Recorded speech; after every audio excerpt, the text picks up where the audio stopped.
जी नाज़रीन, सिंधी दिल कराची के रोशन जो शहर चयो वेंदो आहे। जॾहिं त हेॾे जदीद टेक्नोलॉजी दौर में बि मंगोपी टाउन GC13 सिंधी वसंदी इंडस्ट्रियल विलेज में का बि रोशनी नज़र न पई अचे। जॾहिं त हितां जी आवाम सख़्तु ॾुखियानी खे मुंहुं ॾेई रही आहे। Sewerage drainage system, gas, road, रस्ता ऐं सरकारी स्कूल खां बि महरूम बणियल आहे। इन ई मौज़ूअ ते पाण हितां जे रहवासियुनि सां ॻाल्हि ॿोल कंदासीं। सरकार खे इहा अपील कंदासीं त असांखे घिटियूं सफ़ाई कयो ॾियूं वञनि। घिटियुनि में किचिरो इलाही पियो आहे, अस्पताल कान्हे ऐं स्कूल कान्हे। असांखे जेको आहे स्कूल न आहे, नंढा ॿार जेको आहे पढ़ाई जेको आहे कनि नथा, वतंदा रुलंदा घुमंदा फिरंदा। रोड ॾिसो था तव्हां पंहिंजो त घिटी घिटी में पाणी बीठो आहे। त असां गवर्नमेंट खे इहा अपील कंदासीं त असांखे माना सहूलियत ॾेई वञे। न हिते बिजली आहे, न गैस आहे, न गटर लेन आहे, इहे का बि सहूलियत न आहे हिते। ऐं जेको आहे पाणी घिटियुनि में घुमे फिरे थो त उन जी वजह सां नंढड़ा ॿार मासूम उन्हनि खे मलेरिया बीमारी थी पैदा थिए, बुखार थो थिए। असां सरकार खे इहा अपील कंदासीं त असांखे सहूलियत ॾिनी वञे। हाणे महीनो थी वियो आहे पूरो, पाणी कोन्हे। ॿचिड़नि खे लोटा साणनि, कूलर साणनि ऐं जेको आहे सो त चौरा साणनि। हो हुन जे दर, हो हुन जे दर। भले दर दर छो था, पाणी हुजे त अॻिलो बि ॾींदो न।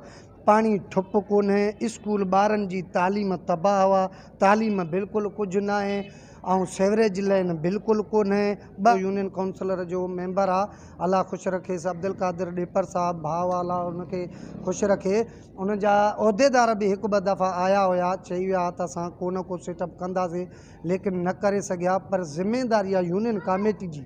यूनियन कमेटी असां 500 रुपया मेंटेस वठे थी हर महीने। 1000 घर आहे, 1000 खां 2000 ताईं आहे इंडस 2 खे कटे, फेस 1 फेस 2। ऐं पाणी कोन्हे, सेवरेज न आहे, रोड रस्तो हाल ॾिसो था त माना हिकिड़ो ॾींहुं बि हिकिड़ो 5-10 मिंट बारिश अचे त गुज़रण जेको रस्तो कोन्हे। पाणी खां महरूम, तालीम खां महरूम, रोड रस्ते खां महरूम। सर, अफ़सोस जहिड़ी ॻाल्हि आहे त असां कहिड़े इशू ते ॻाल्हायूं। हिते त हज़ारे असां सां इहे ई मसइला आहिनि। असल में तव्हांखे मिसाल हिकिड़ो ॾींदुमि त असां माल वारा माण्हू आहियूं, माल धारींदा हुआसीं त पोइ असां 2 कुता धारींदा हुआसीं। त असां जेको रिढ खणी वञे या का बकरी खणी वेंदो त 2 कुता असां धारे छॾींदा हुआसीं। पर उहो साॻियो ई कमु हाणे हितां जा सरमाएदार जेके जागीरदार आहिनि त 2-4 माण्हू रखी था अचनि, 10-20 उन कुते जी जाइ ते कमु था कनि। जो कंहिंजे ख़िलाफ़ु ॻाल्हायूं या कंहिंजो प्रकार खणी था अचूं त असांखे कूड़े फायरिंग जूं धमकियूं ऐं वग़ैरह वग़ैरह असां ते कई मरतबा हमला इहे कया विया आहिनि। सो छा ते ॻाल्हायां, गैस ते ॻाल्हायां या रोड ते ॻाल्हायां, सेवरेज लाइन ते ॻाल्हायां, स्कूल जी घुर कयूं था। सदियुनि खां वठी हिते रहवासी आहियूं। कराची जहिड़े शहर, सिंध जी दिलि कराची रोशनियुनि जो शहर चयो वेंदो आहे। उन शहर में असां वटि न स्कूल, न रोड, न बिजली, न पाणी साफ़ु पीअण जो। असां ईअं सम्झो त दुनिया जी अलाए कहिड़ी कुंड में पिया ॻाल्हायूं रहूं। सो असां वटि अहिड़ी का बि सहूलियत कान्हे का।